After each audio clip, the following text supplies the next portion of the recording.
Good evening, everyone, and welcome to yet another session of In Conversation. One of the banes of human existence is that we consider ourselves the most evolved of all species. While this is not entirely true, other species also have a soul, a consciousness, and possess so many other faculties. It is true that human beings are species who are blessed with a truly complete and a complex intellect. And it is this intellect, this ability to think, to react, to emote, that forms the cornerstone of existence, that constantly gives rise to the question, why me? Sure, this question has popped up for most of us at some point in time, right? Why God? Why has this happened to me? क्यों भगवान ये मेरे साथ क्यों? Why my family?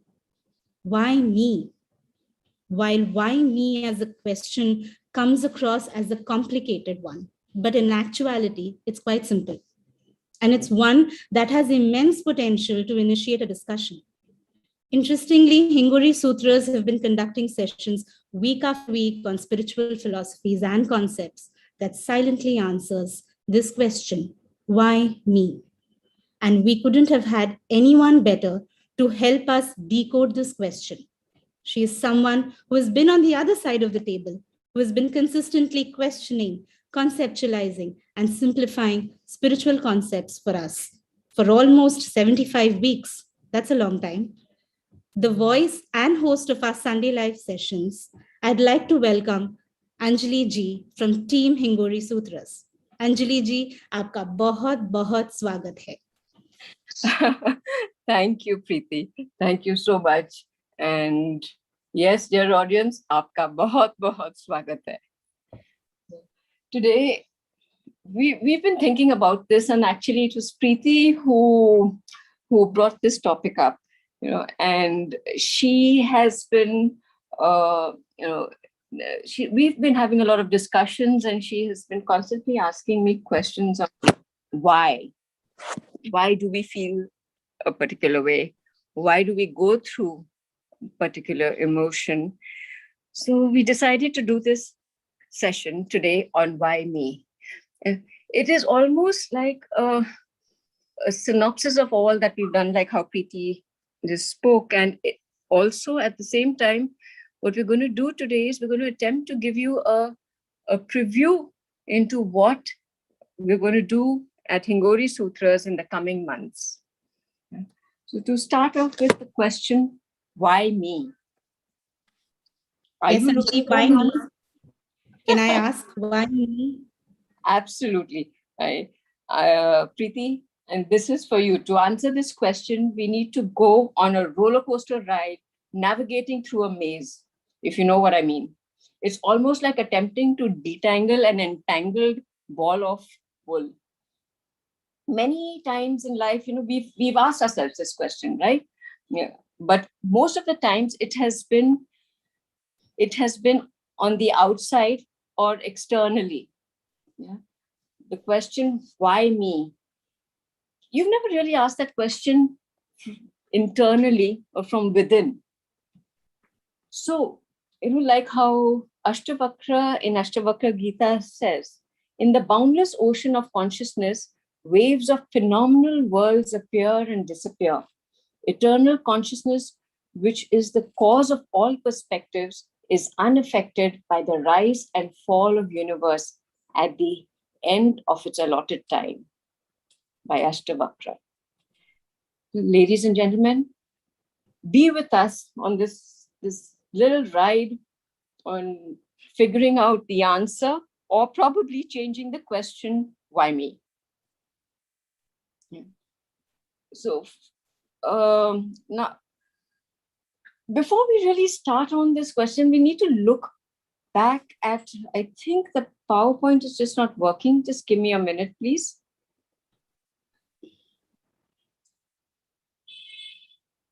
Right, okay. Yeah. Here you are. Yeah. So looking back into the past, I'd like you to do an exercise here, Preeti. Sure. Yeah, and actually I'd request an audience to do this exercise with us today. Okay, so let us find the answer to this question by thinking about the worst incident that ever happened to you in the past. The worst ever incident, the incident that sort of made you, think that the world has come to an end, that it put you into a tunnel with both the exits bouldered and blocked, with no light coming in. So would give you 15 seconds. I don't think it would take more than 15 seconds to remember that incident that, just put you in a dark tunnel. Sure. Yeah.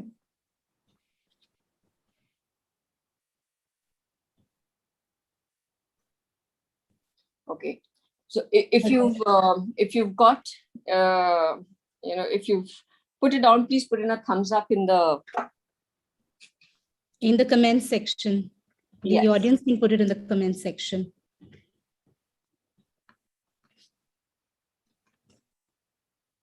Great.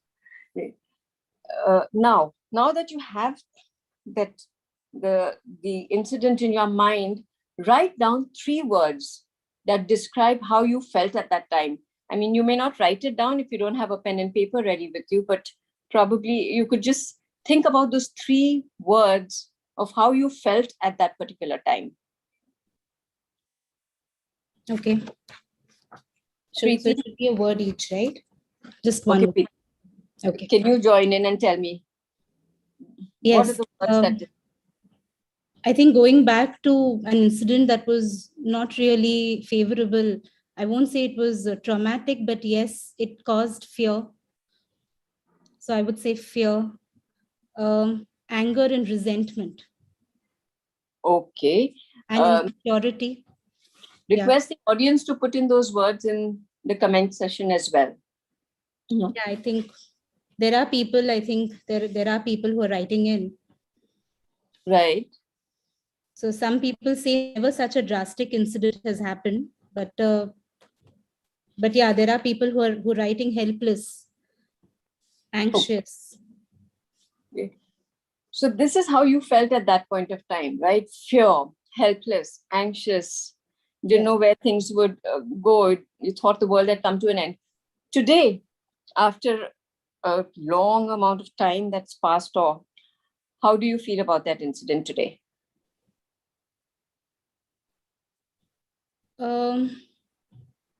I think there is a sense of like it's settled down. So I feel there's a closure sometimes. So closure is one. Acceptance. Okay. And peace. Great. There are sometimes, I mean, this is one way that you look at it. And the other way to look at it is there's sometimes where you have a feeling of guilt because you feel that you probably could have brought about a change. You could have changed that situation. You could have stopped something from happening as well. Right? Yeah. So there are 2 kinds of emotions that come in. So now hold on to this thought and let's move ahead. Yeah. Okay. There are 2 ways to look at this. Like there is the philosophy of taking ownership and responsibility of every action or every reaction that you have in your life. Right. And the second is the philosophy of destiny. Right? You can't mix the both. You need to choose one of them. Because I mean, it's convenience when we do this at times, right? When good things happen, you're the doer, you made it happen. And when life takes you on a choppy road and throws you on some potholes, this question, you immediately start questioning the universe, the destiny, and then it becomes like, oof, pure drama ke saath, with all the emotions packed into it, ke ye mere saath kyun ho raha hai? Why me ka? मेरे साथ क्यों, मैंने क्या किया, kind of thing. Yeah, because we tend to oscillate and not connect within. We learn to operate in our mind the mind, which is the physical mind, which we call the brain. Okay. And it's like one tiny part of our existence in our head. And we think that what comes out of that mind to be our reality. But that's not so. That's not so, because that mind is actually a tiny part of your intellect, the real mind, which we call the chit. But somehow we don't tend to see it. And today we're going to try and attempt to get you an answer through the other mind. So let's get back to option one. In option one, if you are responsible, or if you believe in the concept of the cliche karma, what you sow, so shall you reap kind of thing. If you believe in that concept that you are the doer, that you've done everything, how can you ask that question, why me? And to whom are you asking that question, why me? Because eventually it is you, right? It is, right. Yeah, you are responsible. If you've taken responsibility of every act and every reaction, then the question needs to be addressed to yourself. And if you are, if you choose the option 2, okay, which is believing in destiny, yeah, then you are just playing your part or acting out the script that has been written for you in your movie called Life of Preeti. So it's not Life of Pi, it's Life of Preeti here. Yeah. So, okay. So destiny is something that we're going to try and attempt to understand today.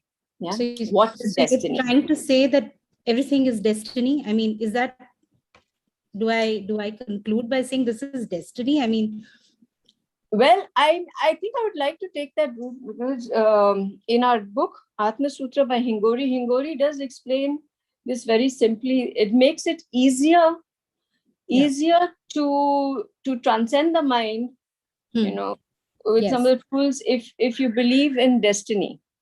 Yeah. So we're going to try and attempt to do that today. What is destiny?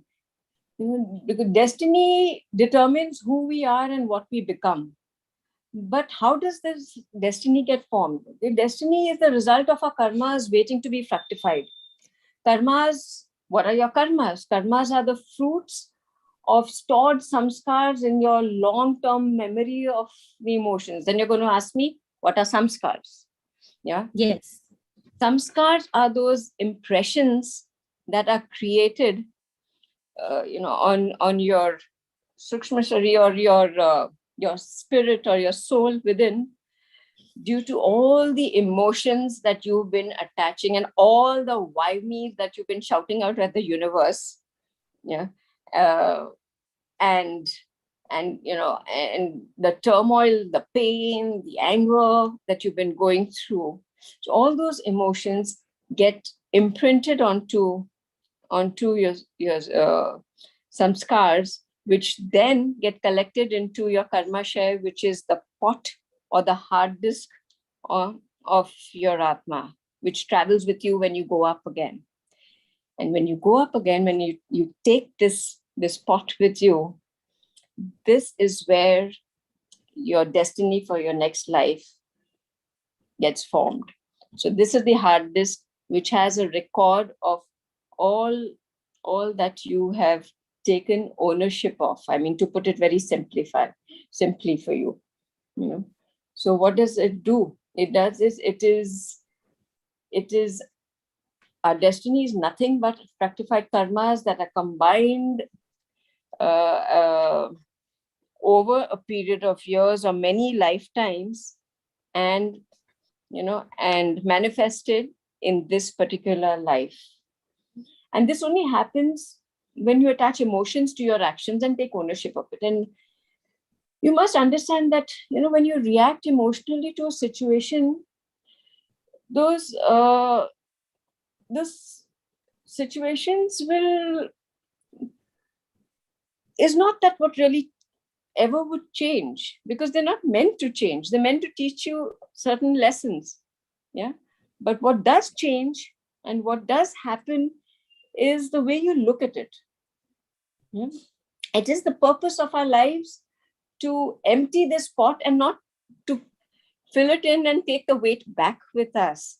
So the idea of understanding destiny is to lighten yourself. Right. Because destiny is not something that you can plan. If you could plan it, I mean, Mahatma Gandhi, a young man who studied law in England, would have never planned to be dressed in khadi and win a bloodless war of independence Yes, for India, right? absolutely. He never planned to fast or protest. Yeah. So events in life cannot be predicted through logic. So we are destined to mess up. We are destined sometimes to say stupid things. We are destined to be selfish, indifferent, insensitive, nice, very kind. We are destined to be sacrificing in nature at times, like Guru Gobind Singh. So, but we can change that, or we can bring about a shift in that if we are not slaves of our emotions. Because emotions equal to guilt, equal to pain, which then equals to making another script for your destiny, which you would not really be happy or really want. Yeah. So let destiny be your puppet master, and not the other way around. So what are these? Everything we do from our physical mind is driven by emotion. You do very well in a particular career. There's pride, and there's this high about being brilliant, and there's arrogance that comes in. Mhm. You're down in the dumps, and there's despair, and there's hurt, and there's a whole lot of a sort of a mixed bag of emotions that we experience every single second, every single minute of our lives. Yeah. And then, of course, we have these questions, why me? But the funniest part is that the question, why me, only comes in when there is something really not good happening in your lives. Why is it that we don't ask this question, why me, when there is something uh, something brilliant that happens in your life? Why is it only when there's something not so good happening in your life? Yes. So why don't you say, when you've got this promotion, you say, why me? Why should I? No, because that's what I was going. I mean, that's what I said in the beginning, that's what happens. You very conveniently decide which philosophy you want to follow. Yeah. So that Right. promotion is why, because I worked very hard. See, so that is why I got that promotion. But when I lost some money in the stocks, it is like, oh, why me? I worked it out, right? And oh God, then you blame destiny for that, right? So Yes. try not to be the slaves of your emotions, because emotions are just boulders or pebbles that you're constantly adding into your bag, or the karmasha, or the pot that you're going to be carrying of them. We've come here to empty that pot, or rather reformat our hard disk, so that it allows us to operate on any operating system, whether it's Windows, it's Linux, it's iOS, whatever the system may be. It is only after we figure how to handle these emotions. But so that means our question from why should actually shift to how. How can we handle these emotions? What can we do to deal with them? Yeah. So the question then changes to मैं क्यों to मैं कैसे करूं, right? मैं Right. कैसे करूं is because when we ask the question with a why, you operate from a position of weakness. But when you ask the question, when the question changes to how, it puts you in a position of becoming spiritually stronger. And I'll tell you how, and I'll tell you why that happens. So before we speak about how it's going to make us spiritually stronger, let's figure out how not to become slaves of the emotions. Yeah. So one of the techniques is to respond and not to react. And you're going to wonder, is this, I mean, yeah, these words sound really nice, right? They sound very profound and very, but how do you do this? We're always out of control. People are always out of control. Situations are always out of control.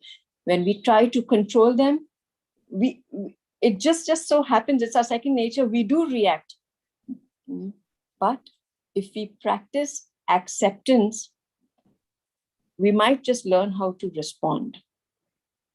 There will always be a stimulus, but the practice will give you a choice on how you react. Acceptance is something which is, put yourself in a situation, put yourself in one of those things where,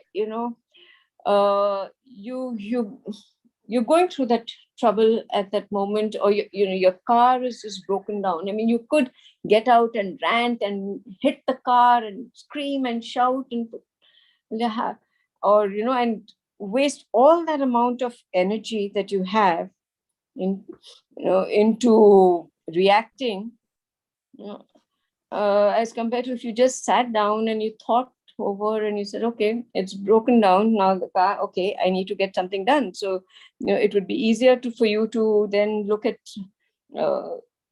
probably go call somebody, ask for some help, and peacefully get the tire changed or get your car repaired. But we just sort of tuned in to first reacting and creating those emotions and adding to our samskars, right? So how can we do that? One of the ways to do it is through pratipaksh bhav. We discussed this on our last session, when we spoke about renunciation. So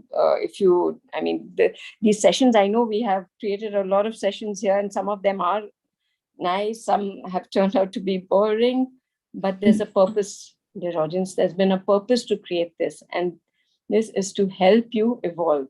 So yes, pratipaksh bhavna is when you distract, or rather take control of that physical mind, which is just going haywire, by superimposing it with positive thoughts over a negative thought, such so that eventually that negative thought disappears.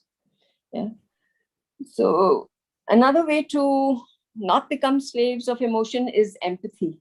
The word empathy is often misunderstood. It is confused with sympathy, because sympathy has emotions attached to it, whereas empathy means to be able to understand what the other person is going through without adding any emotions to it. Though truly empathizing is for someone, especially when someone is being mean to you or rough to you, is extremely difficult. Yeah, we do find it, we find ourselves faulting others, being judgmental. But if we try and rewire ourselves to looking at people from a different perspective. Yeah, now don't get me wrong. What I'm trying to tell you is not that you disregard an incident that has happened, and if someone is being mean or rude, and you say that, no, he has been kind and nice to me. Okay, that is not the superimposition we're looking at. What I'm trying to tell you is that you could look at it and say, okay, this person has behaved in a particular way because they're going through a particular bad time, or simply because this is their nature. And this is their nature, and this is how they behave, and it has nothing really to do with you. It has nothing to do with you. And this reminds me of a very nice quote by Mother Teresa, where she says that people are often unreasonable, illogical, and self-centered. Forgive them anyway. If you are kind, people may accuse you of selfish, ulterior motives. Be kind anyway. If you are honest and frank, people may cheat you. Be honest and frank anyway. The good you do today, people may often forget tomorrow.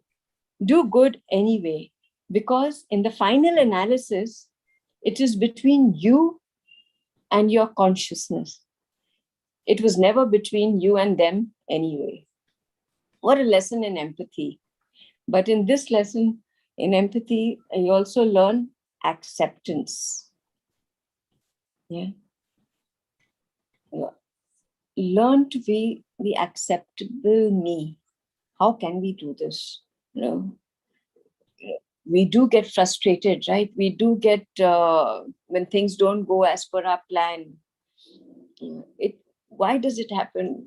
Because we just aren't able to accept it. Our mind insists on fighting it, right? And sometimes when we do everything, but the change doesn't happen, again, it sort of upsets us. So here, believing in destiny really helps to bring that necessary shift. Because the problem is that we are stuck in expectations. The shift from expectation to accepting needs to be brought in through, there are various ways of doing it, but one of them is learning to believe in destiny. However, people, they can make things happen, or they believe that they can make things happen by sheer work and perseverance, and they can achieve their goals, and and then there comes a time where at times they're disappointed, or they're lost, or there's this entire feeling of guilt that comes up, that I should have, I would have, I could have. And there are a whole lot of these excuses that come up, which then create an inferiority complex within you, where some of the handicaps that, and that's actually, the inferiority complex is one of the biggest handicaps towards self-acceptance and self-love. So acceptance is not, again, only for external situations, or for other people. The acceptance needs to be directed towards you, towards yourself, towards accepting yourself on an as is, where is basis, as just you are, just as you are, because eventually all of us have some flaws. None of us are perfect. The design is such, being on this earth, is we've come in for a particular purpose, and that purpose is definitely not here to make ourselves perfect, right? So acknowledging and opening up your mind is the first step towards unlearning what is blocking you from knowing yourself, and acknowledging this imperfection and embracing it. And the moment you start doing that for yourself, you would see that you find it easier to do it for others as well. So you bring about that true change in yourself. It will not only change you, it would change those around you as well. Because, it is not just, it's not a change of your environment. It is basically the change of how you perceive reality, the world around you. But not the, and the reality also, because finally, eventually, you will connect with yourself within you. Yeah. But, in my experience, acceptance alone is not enough. We need to let go. There are times when you say, yes, of course, I've accepted this and I've worked on, but you're not able to let go of that, because at some point, that little tingling pain keeps coming up. Yeah. It just keeps coming up again and again, sending in a reminder and scratching that little wound of yours. So then that is where detachment comes in to play. Yeah. Detachment, okay, the Sanskrit word is vairagya.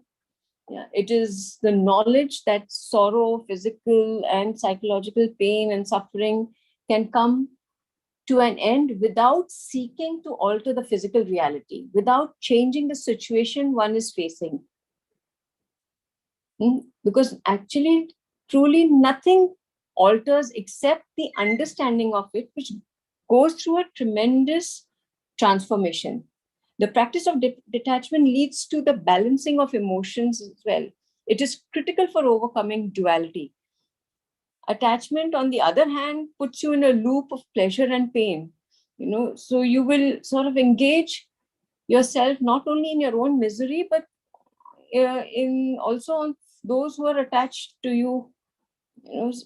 So if you aspire for higher levels of consciousness, you need to detach, not only from family, friends, and material objects, but you need to detach from your identity as well, from yourself, which are, of course, all this is all impermanent in nature, and it's far easier. It's easier said than done, right? Here, the practice of chitta-vritti nirodha comes in handy, where nirodha is the practice of observation. Okay, let me ask you a question. Which is the most emotional movie you've ever watched? Can we have the audience also write some movies in the comment section? Which is the movie that made you cry? Oh my. I don't remember offhand, but I think I cried when I saw a movie called Mr. India in those days. Okay. I don't think I've cried after that, but that movie really moved me. I mean, certain parts in that movie. Yeah, so there are a lot of movies. The old movie Anand, there's Fault in Our Stars. Yeah, there are so many movies that when you really go to watch, it brings up all the emotions in you, because at that point of time you're very involved in that movie, right? But have you ever noticed that once you leave the theater, though you were very involved in the movie, you were still the audience, you were an observer. The moment you leave that theater and you walk out of it and you sort of come home, you'll end up either going for a meal outside, or you come home, you've forgotten everything. Yes. Yeah. You've not really absorbed that. It's 10 years down the line, you're not still thinking about how that movie, how the person in the movie died or whatever happened, and how painful the disease was in that movie and things like that. So yes. It doesn't affect. So that is a simplified way of explaining Nirodha, that you practice Nirodha, where you detach yourself from it, from the situation, from the place, and you're just an observer. So being detached is really, really important for bringing in that balance in our lives. The balance is to help the physical body to be purified. So it is only with detachment can you surmount attachments and fear, passions and likes and dislikes. You need to work towards a content, blissful life. And how could you do that? How can you do that? Unfortunately, in a state of emotion, there is always a counterbalance, right? If there's joy on one side, there is sorrow on the other. It's like sitting on a seesaw with joy on one side, with sorrow on the other side. But there is a fulcrum in that seesaw, and that is where bliss is seated. where emotion is almost non-existent. And that is what we need to try to be. And that could be achieved by some of these tools like Pratipaksh Bhavna and Chittavritti Nirodha in the Patanjali Yoga Sutras. And that state of being the fulcrum is a state of happilessness. This term was coined by my guru. You know, learning to be in a state of happilessness. Yeah. And why is it so important to be in the state of happilessness? Because if there is no self-acceptance, when there is no happiness, there will be no sadness, right? Yes. Yes. Yeah. So if there is no hurt, there will be no arrogance. Yeah. So to maintain that balance, if we learn Pratipaksh Bhavna, or we learn to practice Chittavritti Nirodha, we will find ourselves in a far more composed state again. Yeah. So we move on to us. There is the shortest word in the dictionary, which is the letter I. It's one of the most selfish words as well. I. Because our entire issue starts with this one alphabet called me, right? One word called me, which sort of comes up to one alphabet, which is the I. Yeah. I stands for expectations, it stands for our wants, my opinions, my needs, my desires. It's all about I want this to happen, and I feel this is how it should be, and I know that this is not the right thing to happen. It is always an I. And like we just spoke a little earlier, detaching from I is paramount. It is because this I is stuck to just one sheath of your body, just that one body, and that is the physical self, that I, which is 5 feet few inches tall or 6 feet in height, I with brown hair or black hair and a particular color skin with a particular name given. So that identity, that I is the cause, the root cause of most of these emotions, and it is it revolves around our expectations from the world, from people, from ourselves. You find yourself hanging on to that identity of yours like you would to a tree while falling off a cliff. The kind of emotions that brings forth. What are the repercussions? There's fear. There is fear of loss for some reason. But when you ask yourself this question, okay, who am I, and what am I to do with this life, where this life is so transient. It is there for a few years. It's going to be here for, you're going to be here for maybe just 100 years or a few decades, and your entire focus is on this one I, which is your identity. And this I lands up putting in taking a part of this identity, putting it into your samskars, filling it up into your karma share, taking it along with you in your next life. Where what you're supposed to do is just shed those layers. So like Adi Shankaracharya said, I am not the mind, nor intellect, nor ego, nor the reflections of inner self. I am not the 5 senses. I am beyond that. The most important thing to do is to shed this layer, this ego.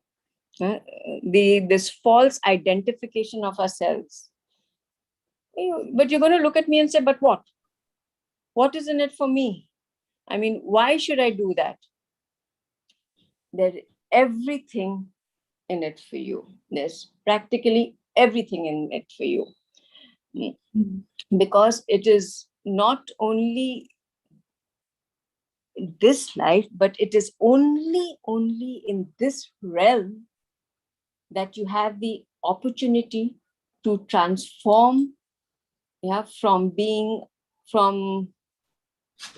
a human to becoming a being. This is your only opportunity to connect with your Paramatma, your Atma, your soul, your spirit, your consciousness supreme within. So shedding that identity is the most important step towards a journey within, because the moment you shed that identity, you also shed that mind, which is actually the controlling factor of that question, why me? So how do I connect? Well, we've done a lot of sessions. We've done a session on Mantra Vidya, we've done a session on Seva, we've done, and so these are the 3 points: Mantra Vidya, Seva, and surrender to your Guru. So without a Guru, I think it's almost impossible to be able to transcend and connect with your inner self. But for today, we're going to discuss Seva, the ultimate four-letter word, Seva. There are different levels of Seva, different kinds of Seva that you can do, right? You could help people with material necessities like food, shelter, clothing, help heal people, perform various different charities, and you could also help in people with their education. And do whatever, feed birds, feed dogs, feed animals, help heal some people. There's a lot of seva you can do, but why? Why do we need to do seva? How does seva really work? Seva works through multiple layers, multiple layers. It's when you see yourself, when the inner self is watching the outer self, when your spirit body is watching your physical body do that act of selfless service, it is recording everything that you do. When you watch yourself recording every deed, it adds to your positivity. It takes you to a higher level of self-evaluation, self-perception, and finally to a higher level of self-consciousness. It helps you reduce your karmic debt. And it's really so easy, isn't it? Because when you want something, you may or may not get it. But when you want to give something, there's nobody who can ever stop you. Yes. So, Seva also helps you change your guna mix. It brings you more towards sattvic. It makes you more compassionate. It makes you more selfless or more detached. So when you ask the question, why me? Think about it. Which self are you talking about? Are you talking about the conscious, the subconscious, or the unconscious self?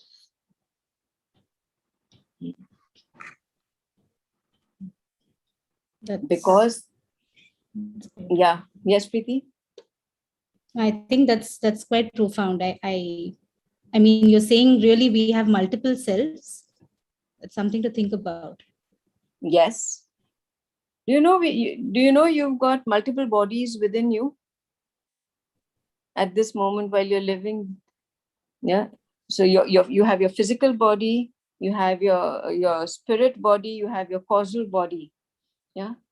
So the question, why me, is at the outermost level, because it's a physical body which is transient. One moment it exists, the next it's not going to matter. So all these questions only there. But to the subconscious or the spirit body, it really doesn't matter, because there's no right or wrong there. And when you go beyond that, when you go to the unconscious or the causal body, nothing exists. There is no self, because you're one with the consciousness. So then where's the question of why me? Now, Preeti, I have a question for you. And actually, I have a question for the audience today. If, we generally land up thinking, okay, once I get, once I'm done with my responsibilities, then I will start looking at myself, and I will start to practice spirituality. Spirituality is one of the most misused words, I would say. So, when I am when my kids grow up and I have a little more time for myself, or spirituality is meant for the older people and things like that. How do you understand spirituality, Preeti?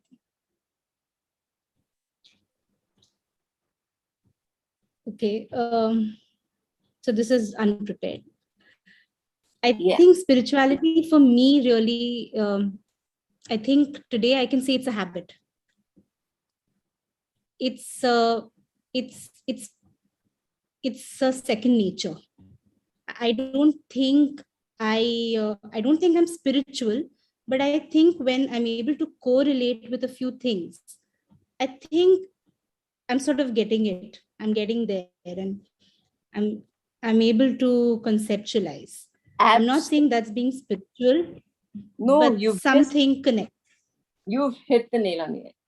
Spirituality is not something that you can feel, or you experience, and there's suddenly a switch that happens, Preeti. You've exactly, that's just what happens. The change is not visible. It's not a tangible change that happens. It's with the Guru's grace. You would suddenly realize that in your everyday action, we've got to live in this world, right? We have to, we need to provide for our families, we need to work, we need to provide for ourselves. We are living in this material world, but within this world, through seva, through Mantra-Vidya, you find those little changes that happen within you, and it suddenly one day it just sort of hits you. There where you realize that what your guru said, or what you read, say in the Yog Vashisht, or what you read, or what you listened to in one of the sessions here that we discussed, that change, that dot did happen at some point, because it brought about that entire change of outlook within you. And that's just what we all experience. But the question is, when? Preeti, I want to ask you the last question is, when do you think you would start to do seva, or to bring about that change? Tell me. Yeah, go ahead. No, go ahead. We seem to have time for our personal life, for our family life, for our professional life, our social life. But what about our spiritual life? So if it's innate, Anjali, and you say that destiny has such a role to play in this, then somewhere I feel, wouldn't it just be on auto mode, and I will not even realize that maybe it is happening? Yes, there is a conscious effort. There will be intent. So is that intent? I'm asking you this now. Would that intent also somewhere translate into seva? Absolutely. The fact that we have our audience here with us today, connected on this show. The fact that we have a guru in our life, that the fact that Hingori Sutras is, inspired by Hingori and doing these sessions and to bring about that change. It is the intent of Hingori Sutras to help about bring about that change in people's life, to help them evolve. But this has happened because destiny had it in its plan.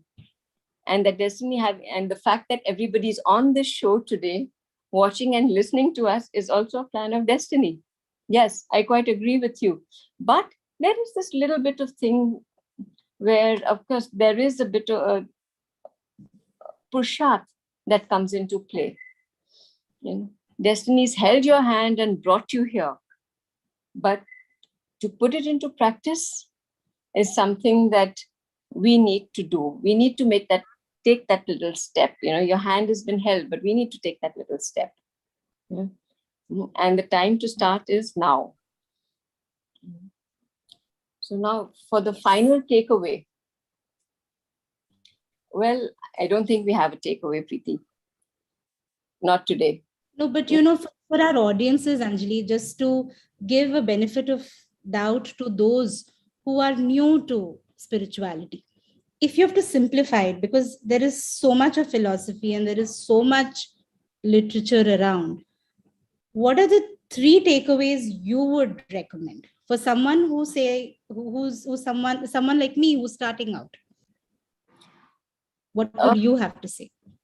Preeti, we're all created with a tailor-made mix of gunas or attributes. Each one is got a tailor-made mix of gunas and attributes.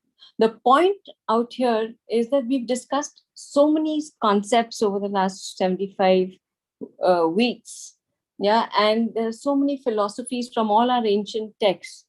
It's like, it's like saying that all roads lead to Rome, right? You take the road that best works for you. Your guna mix, your inherent nature will attract you towards one. If the philosophy of karma yoga works for you, like how in the Gita this is, you follow that. Yes. If the philosophy of Gyan yoga falls for you, you follow that. If the philosophy of you have a guru, you follow the philosophy of your guru. Finally, what you take is back with you is important. So you're listening, you're reading, the books have it all written there. So it really doesn't matter. There are not any 3 simple takeaways. The takeaway is what you want to take, but the key is you need to reflect, introspect, practice, and practice till such time that it becomes a part of your DNA. And all of them will take you to the same goal. So yes. So I think that was it was a very, very insightful session with you, Anjali, and thank you for letting me ask you questions today. But I still have a surprise segment for you and the audience. Okay. And that's a spiritual rapid fire. Oh God. Are you ready for it? Oh my. Why? Oh God, you know the concepts, you know the books. So this one should be a cakewalk. Okay. So brace yourself. Okay. I'm going to be asking you, I'll give you a statement or a word and you have to tell me the Indian or the English terminology for it. All right? Okay. Okay, the first one is detachment. Vairagya. Okay. So I'll give you a thumbs up when you're right. Okay. Ignorance. Ignorance is avidya. There you go. Okay, the path of knowledge. Gyan. Yes. Okay, reversal of intent. reversal of intent. Oh God, there you've got me now. You mentioned it. In fact, you spoke about it. So this is really a roundup. Pratipaksh bhavna. Yes, Pratipaksh Bhavna, you're right. Okay. Yeah, audience, please Observer. help me. Please put in your The contents. audience, please help. Okay, observer. Being an observer. Nirodh. Yes. Self-effort. Self-effort is Purusharth. Very good. And expand the acronym SMS. SMS, to me, it is Seva, Mantra Vidya, and surrender to your Guru. Okay. Okay, ethereal hard disk. The ethereal hard disk is your Karmashaya. Wonderful. And the last one, could you please give the audiences one Mahavakya that is close to your learning? Tattvamasi. I am that. Brilliant. Dear audience, today what we did do is we've just done we've given you a preview in all these concepts. We intend to discuss each one of them in detail over the next few months. So please be with us. And Hingori Sutras is now going to change to a twice a month session from October onwards.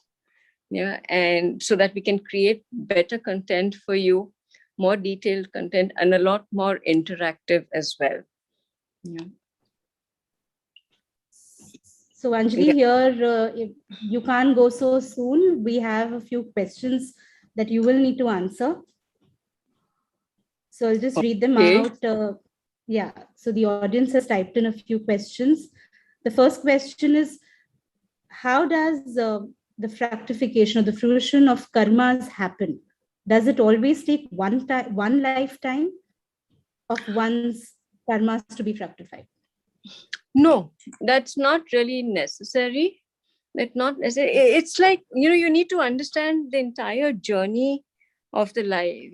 If it's like in how Yog Vishisht, or I think in many of the books, it's shunya se shunya tak, from nothingness to nothingness, is how it starts. And if you really read Yog Vishisht and how the creation of the human body or the mind happened, how duality got established, and you would probably then understand that actually we're on this timeline and we're at a cross section of a time where today you think that the actions that are done are by you, and that you are accumulating those karmas, and those karmas are going to travel back with you for your next life and multiple lives together. But in reality, you've already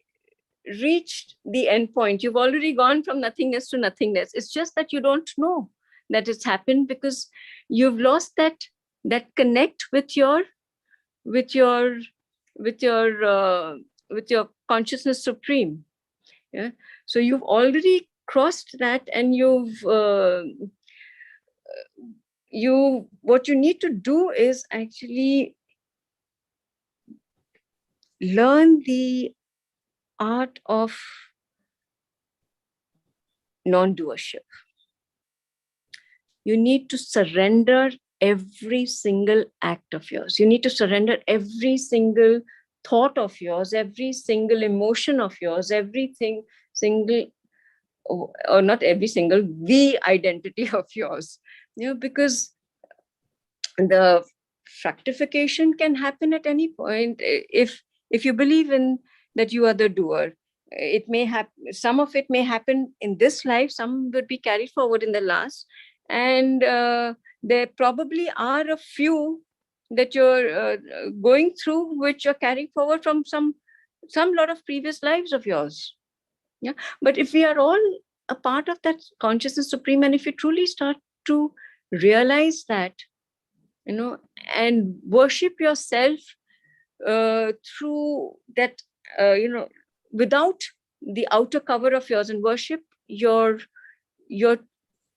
consciousness supreme, that Atma within you. You will realize that what you're living in is Maya, because karma is a part of Maya. Okay. So adding to that question, Swet Shah says, is finding the right spiritual path also the result of destiny, or is it a result of self-effort? I think you've sort of answered it, but yeah, this is one question which is really very complicated. Shweta, I don't think I have an answer to it. I've asked my guru and we've still not understood it. But yes, what I do understand is that that till such time that you are you're in the circle of Maya, self-effort, Purusharth exists.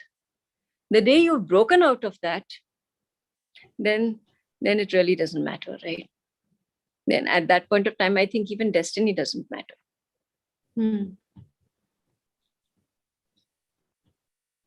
So here we have another question by Devraj Khare, who says, so then what is this life story all about? A dream in a dream in a dream. Devraj, that's what it is all about. When it is, I mean, if it is Maya and if it is delusion of the mind, then it's actually nothing here, right? Yes. Nakul has a question. He says, he asks, can detachment happen with the grace of the Guru? Everything, Nakul, can happen with the grace of the Guru.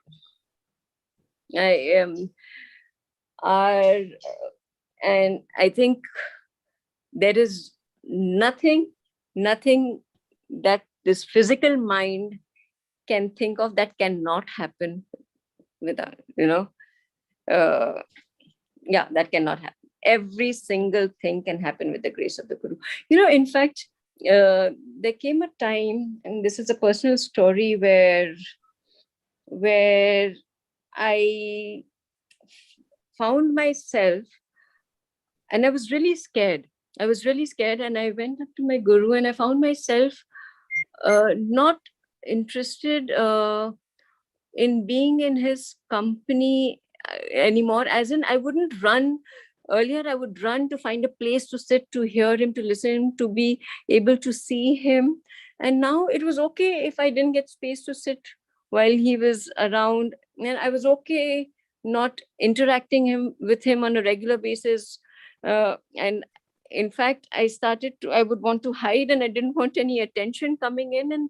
And it just sort of worried me as to what is happening. So I went to my Guru and I confessed. I said, there is something that's happened where I seem to be not running away, but staying away and not wanting to be in your company all the time. And that's when he told me, he says, that is your next level of detachment. That is the next level of detachment, where your life ends and begins with your Guru, but it is not, you connect with him from a spirit to spirit level and not at a physical level. So yes, detachment would come in sooner or later. So just connecting a question to the last thing you said, Tanmay asks how to know where to find your Guru.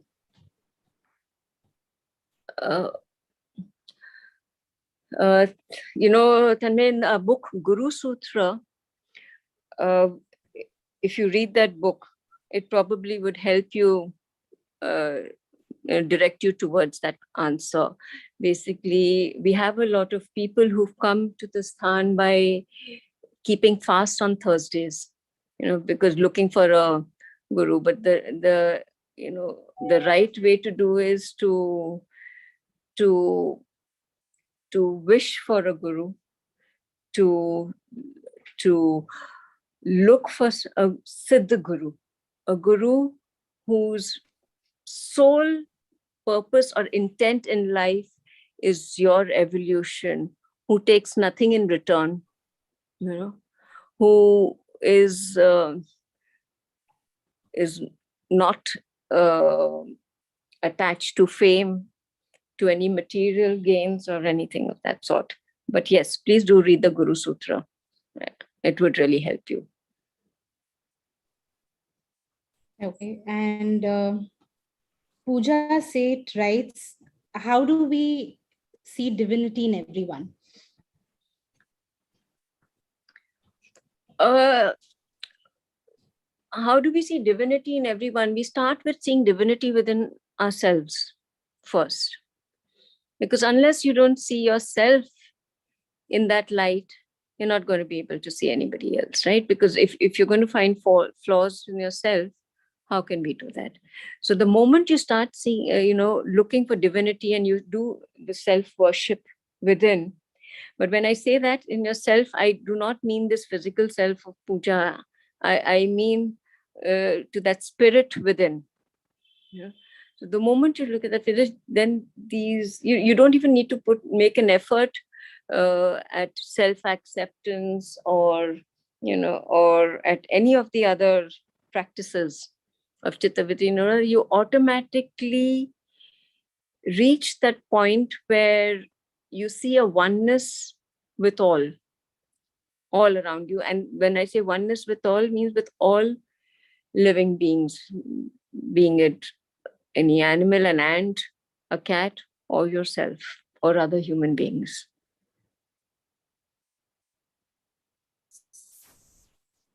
So with this, Anjali, I think we can say goodbye to our audience, and thank you everybody for being a part of our session tonight. And we'd like to leave you with a few lines from a song that actually is an ode, to the spark of courage and resilience that exists within each of us. And it's basically like a candle that burns within all our hearts to make us follow a path of faith and believe that all will be well at the end.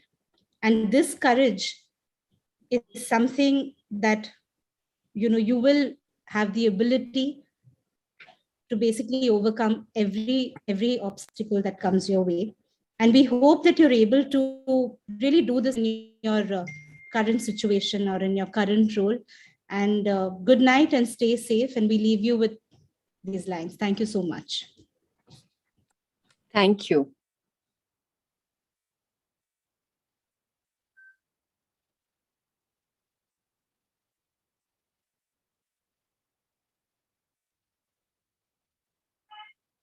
Na na